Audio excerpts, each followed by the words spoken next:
Patrick from the future here. Here's the deal. We lost the video footage of the intro, so I'm going to do it again. Hi everyone, my name is Patrick Akio, and if you're interested in imposter syndrome, a healthier state of mind, and the origin of a lot of our insecurities, this episode is for you. Joining me today is Alex Østergaard. He's a life coach that helps people in tech deal with imposter syndrome and find inner peace. And his job history on LinkedIn is one of the best ones I've ever read. It reads like a story, so check it out. All his socials will be in the description below. Check him out. And with that being said, enjoy the episode. Beyond coding. In Xebia, we're a consultancy company, and my unit is really flat with regards to hierarchy. So I used to have one people manager and one sales manager, basically, and both of them are there when we do performance reviews, and they're my managers. Like I have two. And always when I explain this to people, they're like, why do you have two? But that's the way we're set up. And then they are responsible for the unit, and the unit has about like 55 consultants.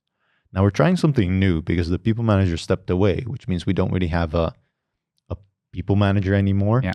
And we're going to form what they've called team leads. Now, I don't really like the term team lead, but they're sort of people manager and responsible for a group of people.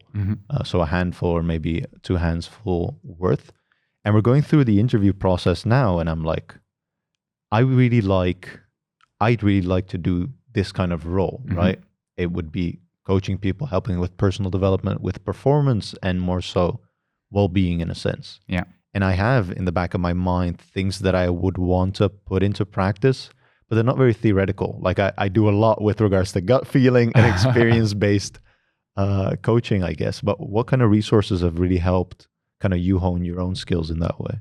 Yeah. So, I mean, there's many different schools to coaching. So obviously doing coaching courses like is super helpful, and there's different ones you can do, but I don't think any one is necessarily better than the other. It's just, just picking one and sticking to that. Yeah. But I guess where I've learned the most has been learning to trust my intuition. So, most of us have the answers within. And so when you can trust the process and trust that whatever question you feel like asking, you just ask it, and you can get, with the person you're coaching into that state where you fully trust yourself and you're just kind of flowing, and that's where the magic can happen. So learning to trust yourself, trust your instincts, trust your own intuition, but that requires being present. It requires getting into this calm state and not judging the other person, not trying to respond to what they're saying, just genuinely listening, being present. And that's when you can get to that state. That's when you'll find yourself asking questions where it's, where did that come from? And then you'll help the person see life differently, and that's where the magic happens. So a mix of doing some courses, but also just learning to trust your own intuition. Yeah, I like that a lot. I mean, the way you describe like active listening in that way, and asking those right questions in that moment as well, I'm assuming that factors into the trust that you're building with that other person as well. Yeah. Like, do you do that consciously? That is more intuitively for me. Yeah. But what else would you do to kind of build up a trust relationship with someone? Well, so it's very much in the way you approach the conversation. So, well, first of all, there's small stuff like body language, but just being present with the person, really, really active listening, like you said. But you want to build the trust, and the way you do that is by also just seeing them with zero judgment, and so completely removing judgment from the equation. So whatever the person says, you're not judging them at any point. You're accepting what they say, and you're like, tell me more. And so you learn to build the trust by not judging them. I think that's the key. One of the key things in coaching is not judging, active listening, and listening with the intent to understand, not to respond. Yeah, but then the no judging. Yeah, I can see how that can be helpful, but I can also see how that can be hard in certain situations. Yeah. Like, especially if you're, let's say I'm in a team sense, right? Yeah. And I have people that I work with on a day-to-day, and in my mind, like I'm a very, how do you say that? Harsh sounds harsh. Yeah, but we all ask. I'm very critical, like first and foremost of myself, but then also my colleagues, right? Yeah. Like I like to dot the I's. If something goes well, I'm like, we can still do this and this. Yeah. And something I'm working on is first giving out those compliments of what went well before I go into my critique in that way. But with that in mind, like judging is a hard part of that, and to abstract that away in those conversations, I think can be difficult as well. Yeah. How have you learned to kind of adapt that? Well, I mean, you basically touch upon it yourself. It starts by learning to not judge yourself, because I think there's this amazing quote by Brené Brown who says, "We tend wait, I need to find the right one, but it's like we tend to judge in the areas where we're the most susceptible to shame." And so a lot of the time when we judge others, we might as well be holding up a mirror. Yeah.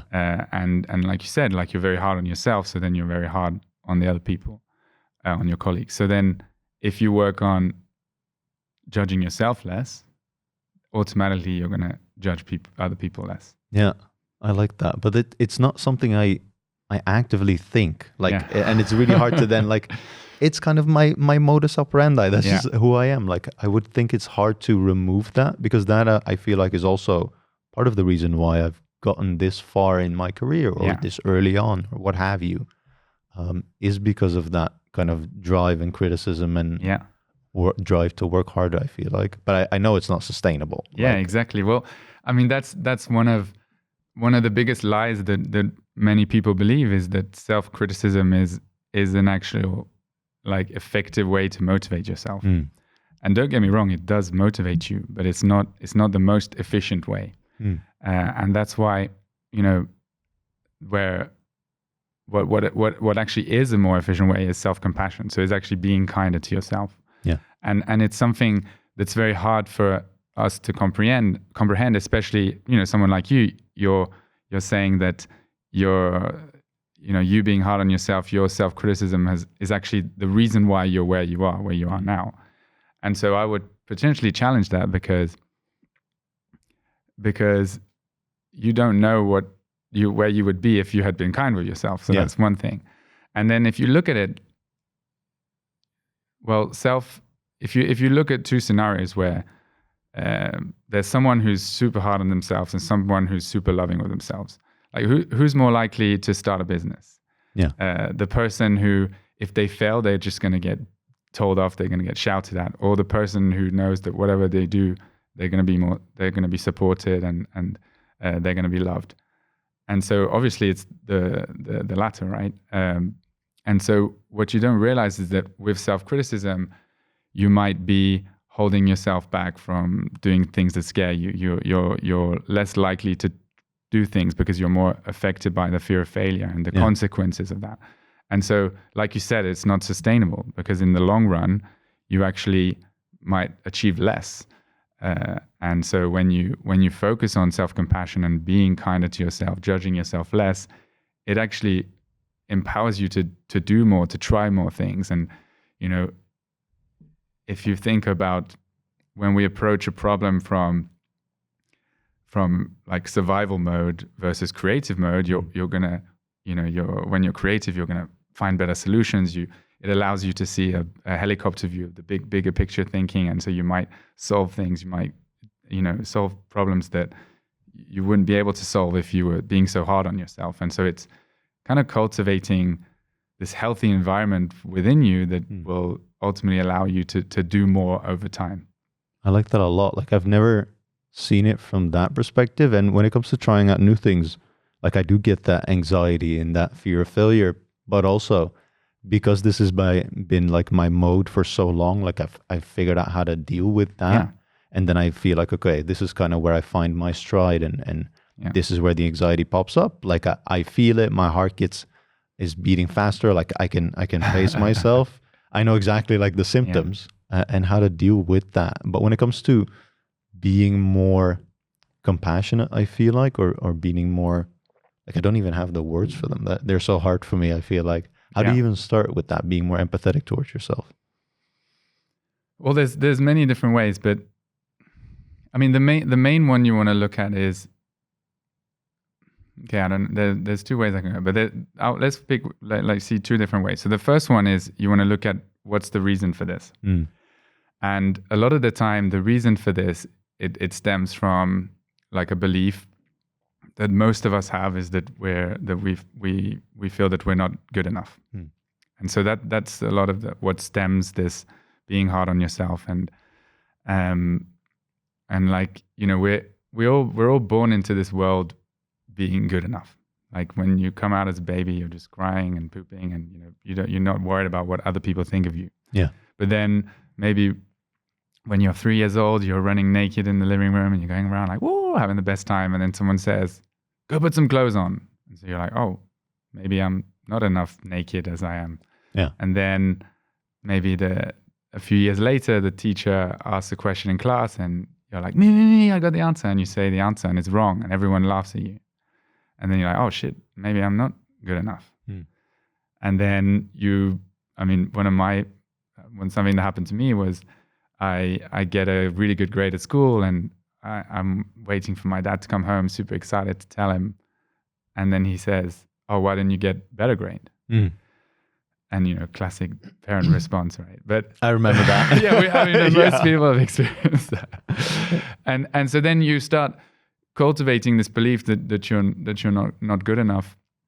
And through confirmation bias, you start seeing it everywhere. You say, oh, see, I'm not good enough. I'm not good enough.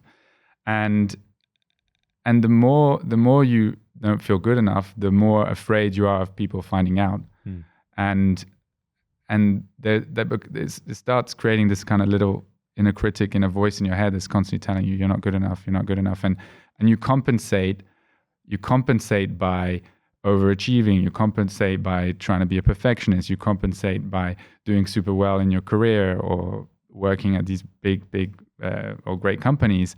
And so that kind of satisfies the need. It kind of, by criticizing yourself, you push yourself to do more to achieve things, but then there's this never-ending sense of it's never enough, right? And so it's kind of this, you keep pushing the goalposts. Every time you achieve something, you're like, okay, no, the next thing will make the next thing. And so once you can see that this self-criticism comes from the belief that I'm not enough, well, then you can start questioning that belief and realizing that it's not true. So that's one approach to reducing self-criticism, is to change the belief that I'm not enough.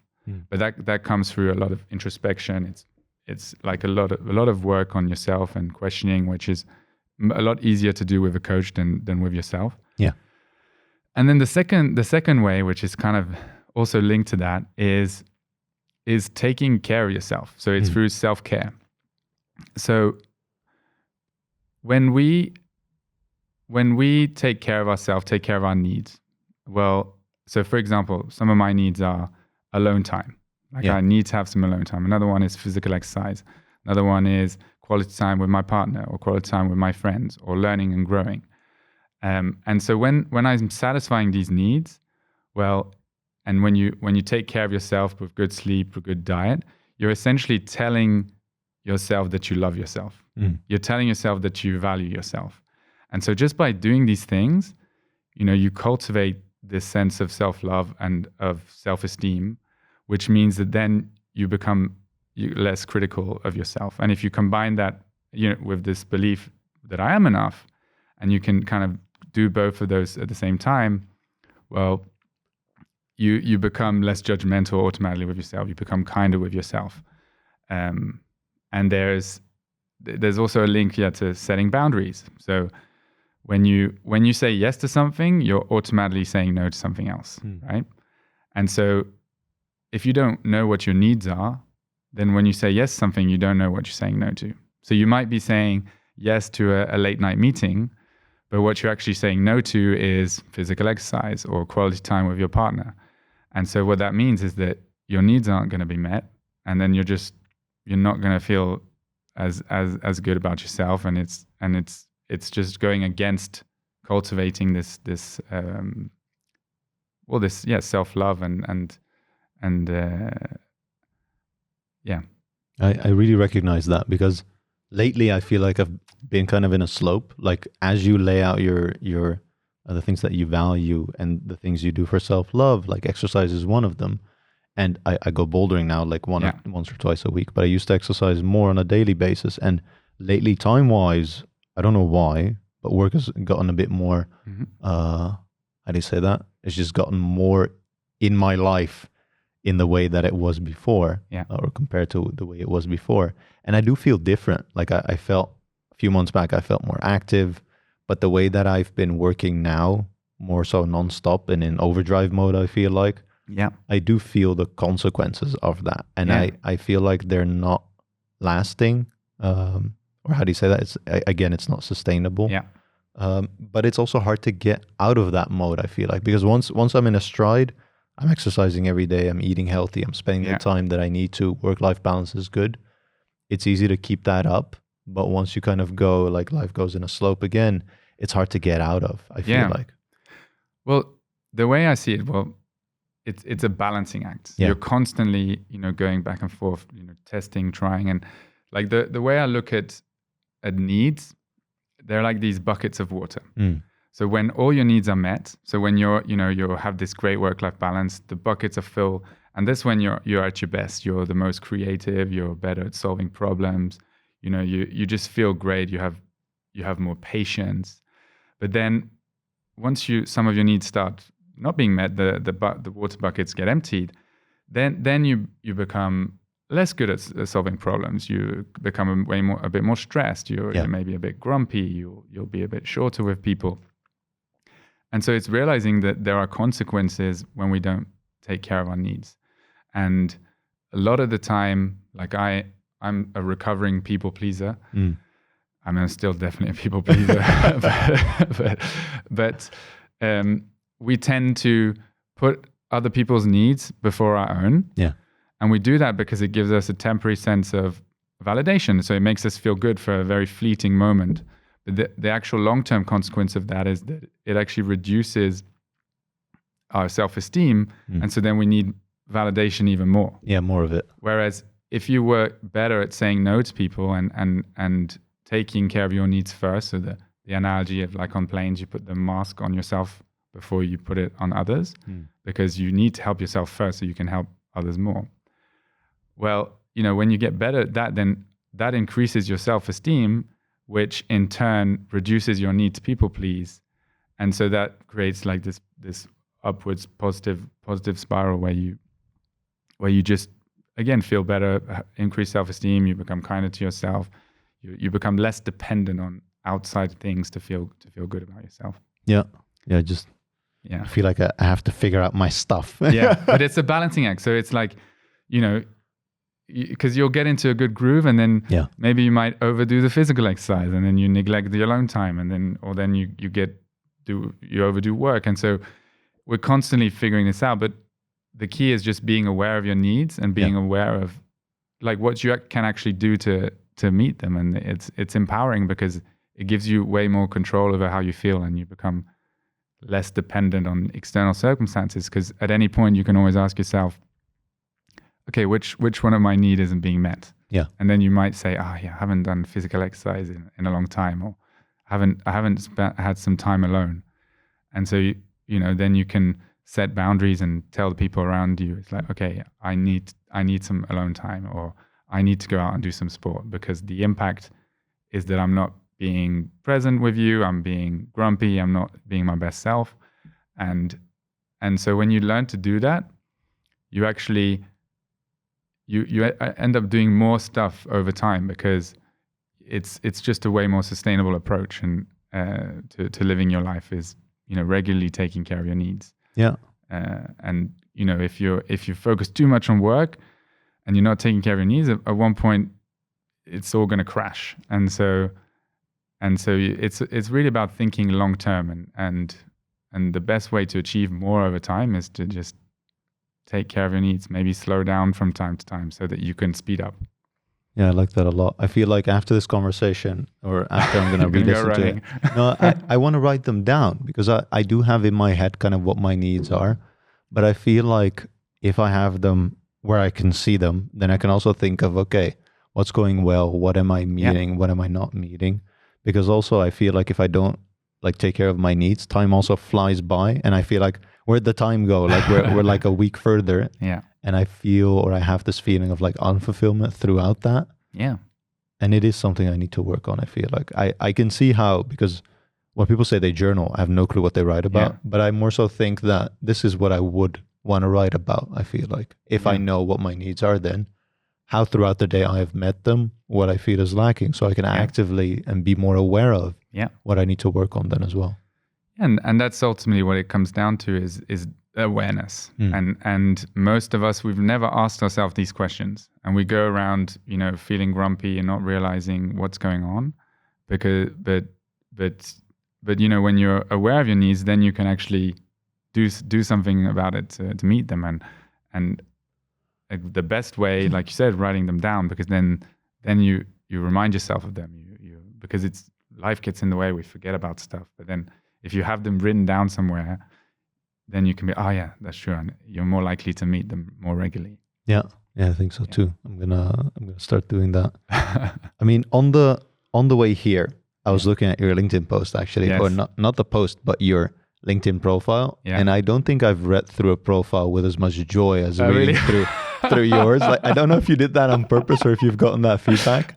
But when I looked at like your work history, right, like the companies you worked at, you didn't say what you did there. You said a lot about your journey there and your feelings there, and it was really real. I felt like, and I got an insight in your history more so than I do when I'm researching other guests, for example, on this conversation. So first of all, that was awesome. Like, thank you for that. And the second part is something, and this is probably going to go down into the companies you worked for, but one of the terms you mentioned was like big tech tunnel vision, or big company tunnel vision. Yeah. Is that something you came up with? Yeah, I did. Yeah. Can you lay out what that is and kind of what the challenge is there?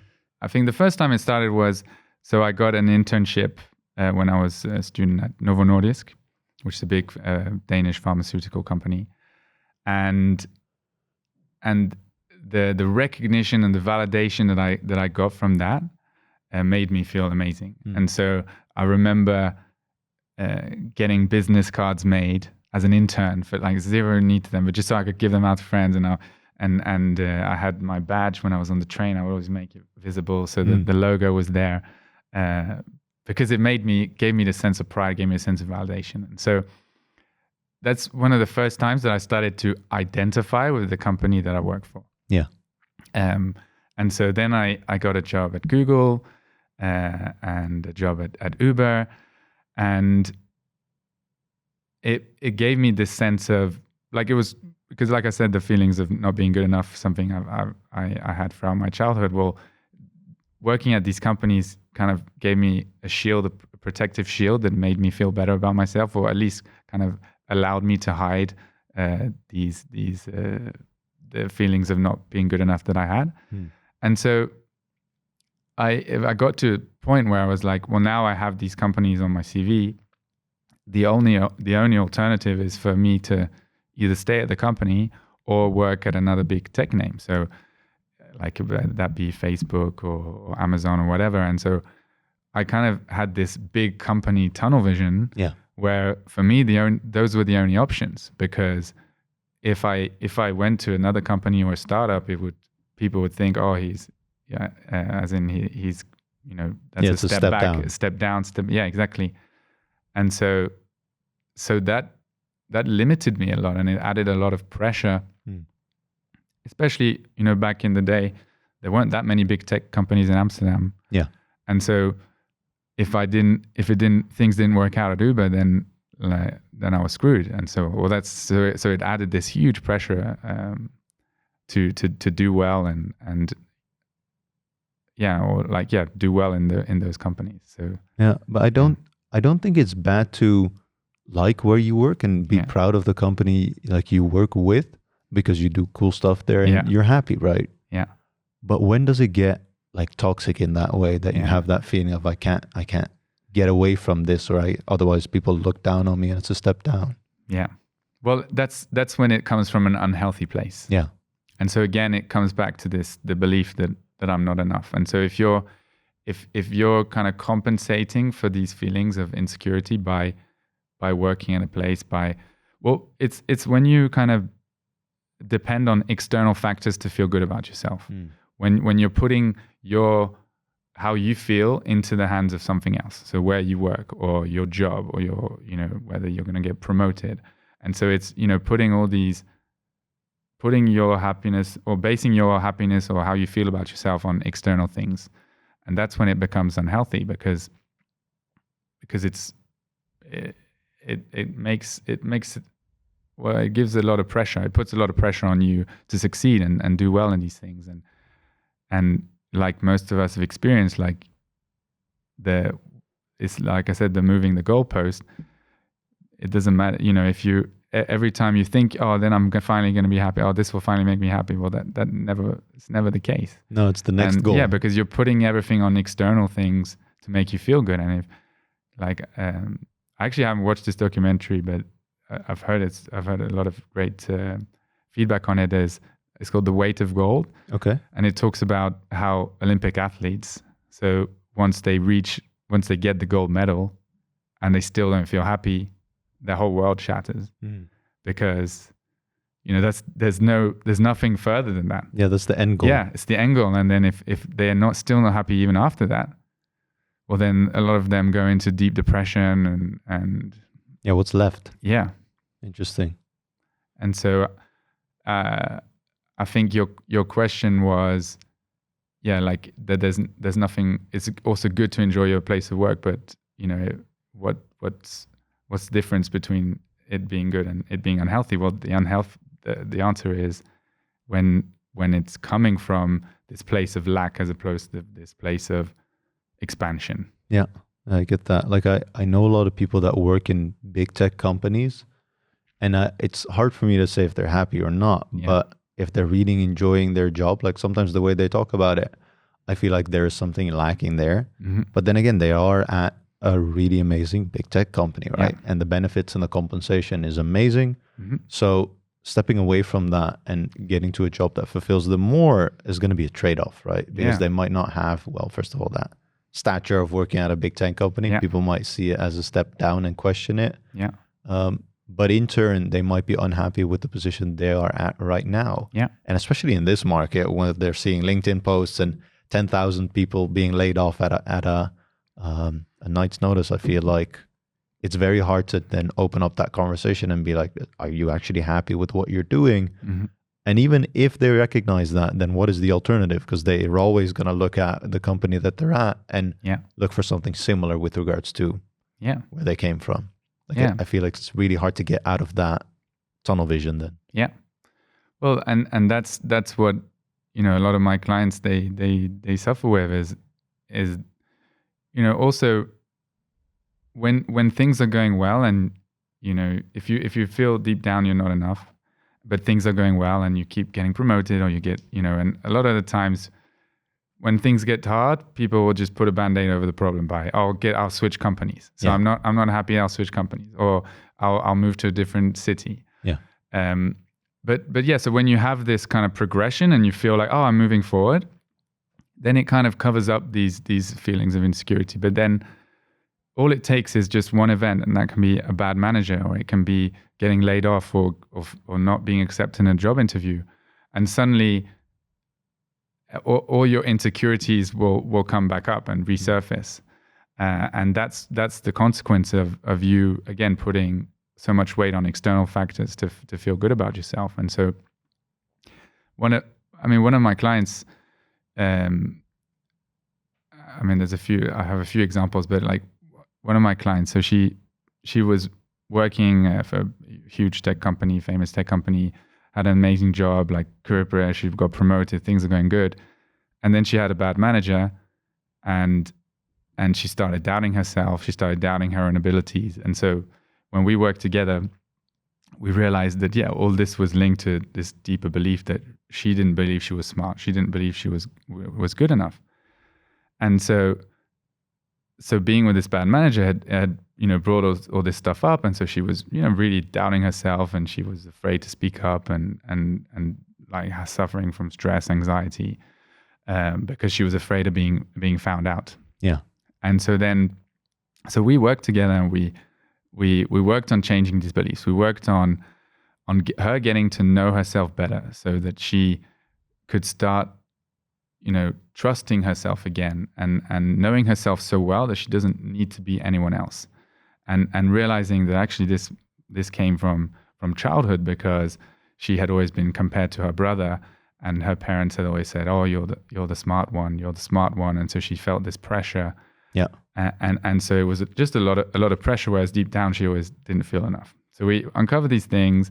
She starts taking better care of her needs, like getting to know her values, and also building up this courage and learning to do things scared.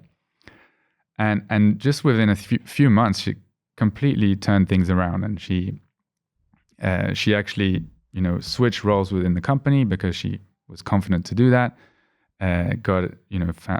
Landed on a much better team. She got promoted, and just everything fell into place for her. Yeah. And all that came from getting to know herself and learning to trust herself, and not putting all this weight on external factors and how well she's doing, and how other people perceive her, or how well they think she's doing. Yeah. I feel like it has a lot to do with introspection, like knowing what you're there for, knowing your values, and kind of the situation as well, and assessing it kind of objectively. Yeah. Because it's very hard to do that first and foremost. You're in there, you're also with your own insecurities, you can get emotional with that way.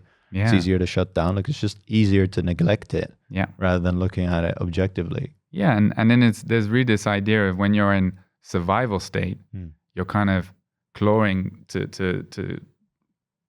survive. Like you're not seeing the bigger picture. You the way you'll look at your problem is going to be different than if you were in a good place and you go, oh, okay, yeah, maybe I can do this, I can do that, and so it's hard to get out of it, and that's why it helps to like speak to people, speak to friends, or get a coach, because someone can jump in there with you and tell you, okay, let's figure this out together. Yeah. As opposed to you having to do it by yourself, and that person might be able to look at this perspective and look at it from this way, and you'll be like, oh yeah, that's true, I hadn't seen it that way. And so that's why it's important to open up about struggles like this, and not try to fix it by ourselves, because we rarely we're not equipped to fix it in the state that we're in, because we're in survival mode. So automatically you're not seeing things in a way that might help you get out of it. Yeah, exactly. I think it's interesting that everyone has their own insecurities, right? And in different ways, with different causes, whether it's childhood or something that someone said and then something happened. Like, I think I shared this with you in my intro call. I used to, before I joined Xebia, I used to work at another company, and Xebia consultants were there. And they were the first people, like, coming out of uni that I thought, okay, these people really know their stuff. Like, I go to them, they instantly have an answer. Like, these guys are legit. And I was like, okay, what does it take to work with you guys, like, at that company? And they were like, yeah, you got to have like 4 or 5 years of work experience. Like, that's the bar minimum before we look at anything else technical skills wise. So then I left that company, and through a recruitment agency, they put me in front of this door, in front of Xebia's doorsteps. And I was like, okay, let's try it, I feel like. And I got in. And then because I had that experience in the past, I was like, I'm not supposed to be here. Like, something happened and I'm in, but I'm not supposed to be in, because I didn't have that bar minimum, right? Yeah. And that always was in the back of my mind. Like, it's so weird that I got in because I wasn't supposed to be here. I don't know what happened. Someone must have made a mistake or something. Yeah. And with that in mind, that was always in the back of my mind. So when people would say something they appreciated about me, I would kind of discredit it more so, because of those insecurities, because I had the feeling that I didn't belong. And it took a long, long time before that actually like faded out. Yeah. A lot of conversations with a lot of people, learning about myself and what I add to a team other than like technical skills in that way. But man, it was a journey. And I feel that with new people that they come in, I feel like they're going through a similar journey in their own way, obviously. And I'm trying to help. I'm there for them to offer perspective and to help. I just sometimes don't have a clue where to start. Like, I feel like having a conversation is the best thing I can do. I think I'm a good listener, and I'd like to think I ask the right questions. But from there on, I don't know what to do other than offering perspective in that way. Yeah, Yeah, and also, I mean, you can't help someone if they don't want to be helped. Yeah. So I think it's also up to these people to reach out and to try to figure it out, whether that be talking to a therapist or a coach or reaching out to friends. But yeah, well, that's the first thing I would say, and then everyone's on their own journey, and it's like you overcoming that fear and overcoming these feelings of imposter is also part of what made you who you are today. And so if you can embrace that and just, you know, see it for the opportunity that it is, instead of seeing it as a bad thing. And like we all have these feelings. Like I think there's 70% of people will feel like imposters at some point in their life. Yeah. So it's very common. And it reminds me of one of my favorite quotes by Ricky Gervais, who said, "The best advice I ever received is no one else knows what they're doing either." Right. I really like that. And so it's true. Like none of us really know what we're doing. I mean, we can pretend like, oh yeah, I know what I'm doing, but like deep down, none of us really, really know what we're doing on this planet. Like, and so when you can connect with that, then I find that quite reassuring. And yeah, so we're all on this journey trying to figure it out. Yeah, I feel like looking back now in the way I grew up, like there were times where I care what people think of me, and times where I don't care at all. Right? Like I was a person that throughout high school and uni, I didn't have any social media, no Facebook, no Instagram, no Twitter, no nothing, because I also didn't really care about like having the highlights of other people's lives always thrown in my face, and I didn't want to share any of my highlights. But all of a sudden, when it came to work, that's where I was like, okay, I do care what these people think. They're more so my colleagues, and it's weird because I didn't really used to care what other people thought of me, like friends or more so family, like some relatives, obviously.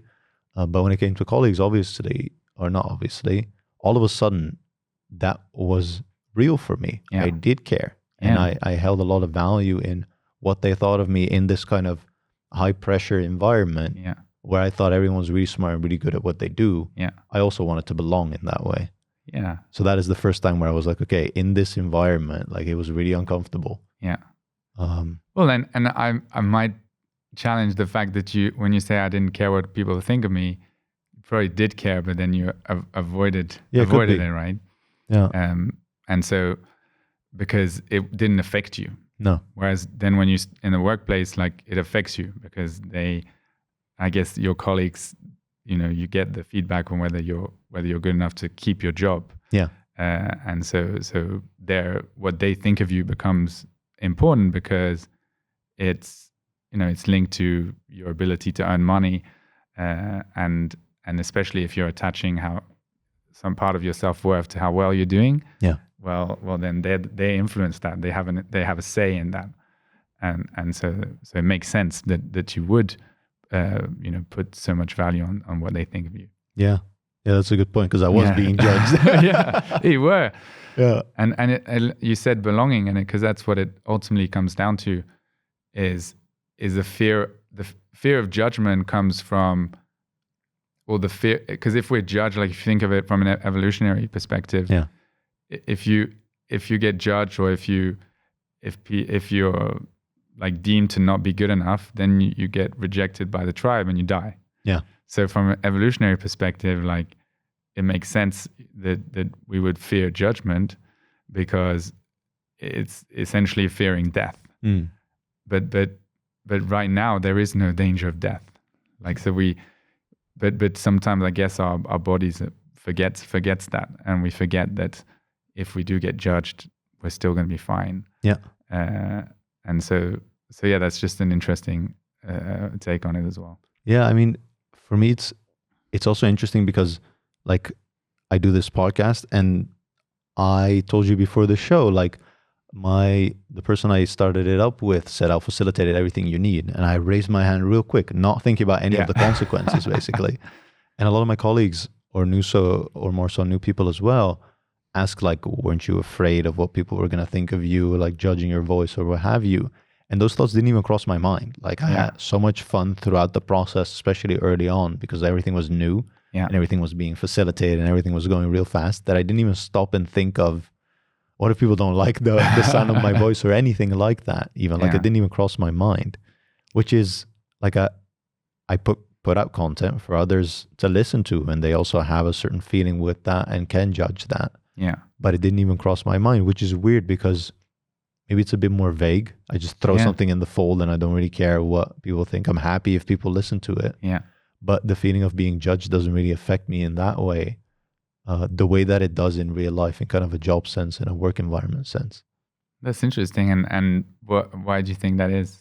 Yeah, I don't know. Like, I also had a conversation with, and Rod knows this, we'll chat about it in a bit, where someone said they really had a hard time asking for help at work. Mm-hmm. And for me, I had no problem with that because, again, I didn't really belong here. So it was obvious I needed help. Yeah. So for me, the step of asking for help was a really small one. I was like, I can figure it out. It's going to cost me like 5 to 10 hours, or I can ask someone in 5-10 minutes, we're done. And I know what I need to do. And I can continue and be more helpful than I would be researching versus actually delivering in that way. Yeah. And it's also some of the points that my colleagues gave me as advice, because when I would go into research mode and when I would shut down, that would be the feedback that I would get. Yeah. You weren't really delivering. You were more so on an island by yourself. We're in a team and we can do this together. So ask for help when you need it. But I feel like not everyone has that. Some people, when they really look up to someone, they feel kind of a hurdle in asking for help, right? Yeah. Because it affects them. It makes them come from a more so vulnerable place. I just didn't see it that way. Well, I think like imposter syndrome or feelings of fraud, it affects people in different ways. And there's a researcher called, I think, Dr. Valerie Young, and she came up with the 5 types of imposter syndrome. And so you have the perfectionist. So that's the one, everything needs to be perfect and they're not allowed to make mistakes. Then you have the natural genius. So that's someone who, and this is what I could relate to, is like when I was younger, I was naturally good at things. So I was good at sports, I was good at school. Yeah. But then the problem with being naturally good at things is that when you face something you're not naturally good at, it feels awkward. terrible. And you avoid these things. And so you avoid the things you're not good at. And so that's another type, the natural genius. Then you have the soloist. So that's someone who never asks for help. They do everything by themselves because they're afraid, like you said, of being vulnerable and making them look weak. Then you have the expert. So this person who needs to know everything about everything before they start. Yeah. And then you have the superhero, which is the person who just outworks everyone and is super, super hard. And so like, imposter syndrome, it comes out in different ways. And so some people won't struggle to ask for help. Some people, that's the worst thing they can do. Yeah. But ultimately it comes down to this belief that I'm not enough, and the different experiences that you've had throughout your life that have maybe made you afraid to raise your hand, maybe made you afraid to ask questions, or more afraid to be judged by others. So there's different. It comes up in many different ways. Yeah, interesting. Like I had Anna McDougall on, and it was about a year ago, and she said it has a lot to do with pride. Yeah. Basically, you feel too proudful to either say you don't know or ask for help or put yourself in a vulnerable position because of your pride. And she's like, if you put that pride away, then we're all equal. We're all the same. We can ask each other for help. Yeah. Doesn't matter what our position is or seniority. If you don't know it, the worst thing you can do is be like, oh, I know it, or spout some nonsense for other people to believe or think you believe. Make them think that you know. Man, that took a while. And she says it has to do with pride. And I never looked at it from that perspective. I think there might be a truth in there. But similar to what you're saying, people show their insecurities in a different way, and their behavior also changes based on what kind of their mode operandi is. Yeah, and it's also linked to the ego, which is similar to pride, but it's also, we come up with different strategies to overcome this. So, some people will, like for example, one of my clients, he was bullied when he was in high school. And so, that made him feel inferior. That made him feel not good enough. Yeah. then he created a strategy to help overcome that. And that strategy was, always be strong. So he focused on always being strong, never showing weakness. Yeah. And okay, that worked because it helped him, get through life. But then actually that ends up holding him back because then he couldn't express his emotions, or he couldn't show weakness, so he couldn't ask for help, ask questions, and so that actually ended up holding him back. So we all have these different strategies that we put in place to kind of protect ourselves from insecurities that come from our childhood, and they show up now. Yeah. And like there's this funny way of looking at it, is that a lot of things, something might happen when you're 6, and it doesn't have to be like these big traumatic events. It can be something as simple as, like we were talking about, as one of your parents telling you, why didn't you get a better grade? Yeah. And so in the mind of a 6-year-old, so with the knowledge and understanding of a 6-year-old, you interpret that in a way that's like, okay, my love is conditional. So in order to get love from my parents, I have to succeed in life. I have to do well. Yeah. And so you create a strategy which is like doing well, like working in good companies, getting promoted, getting a good salary, having a house, that essentially makes you feel loved by your parents. But then now I'm in my 30s, and you're running the same program that was designed by a 6-year-old. Mm-hmm. So you're doing the same things to feel loved that was designed by a 6-year-old. Yeah. And I don't know if you feel the same, but when I look back on my parents and on my dad for telling me, why didn't you get a better grade? Like, I look back at it now, and with my understanding, I'm like, okay, he just wanted me to do better. Like, he had good intentions. Could have been a joke. Yeah, exactly. And so, because I understand the world, but then at the time I was 6, and I didn't have that understanding and that knowledge. And so I interpreted it in that way, and I created this strategy to deal with it, or to protect myself from it. But I'm still using that strategy. I'm not anymore, but a few years ago, I was still using that strategy. Yeah. But it was designed by a 6-year-old. So, it's ridiculous. And so many of us, we do that. Yeah. And we don't realize that we're still running programs that we designed when we were kids, where we had a different understanding of the world. Yeah, I recognize that 100%. Like the interactions you have as a child, and I didn't realize this either, like you, they're very unconscious, right? Yeah.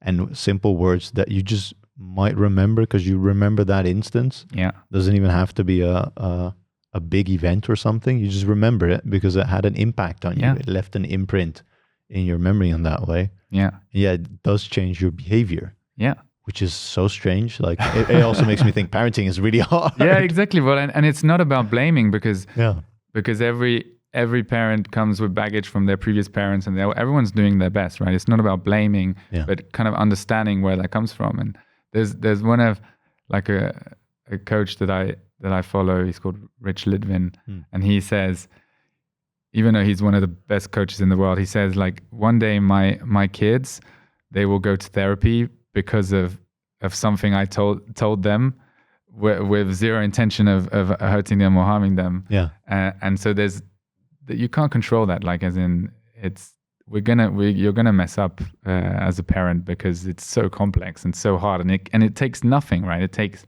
just one comment. Yeah. But because you're dealing with children who have a different understanding of the world, and they interpret things in different ways, well, then it's so easy to do something like that. So you can't blame your parents because they're just doing their best. Yeah. I feel like that it's not right or wrong, right? No one can say what is right or wrong. Things just happen, and they just happened. Yeah. So then learning that, accepting that, and figuring out, like, we just have to figure out a way to deal with it after it has happened, because you can't really prevent it from happening. Exactly. I think it's going to put your mind at ease as well. Yeah, and it's part of what makes you who you are, and it's the fun part of life, as in life has ups and downs, and often it's in the downs that we learn more about ourselves, that we discover things about ourselves. And so, like, it's during my breakthroughs or breakdowns that I've had the biggest breakthroughs. Yeah. So I had a burnout when I was at Uber, and so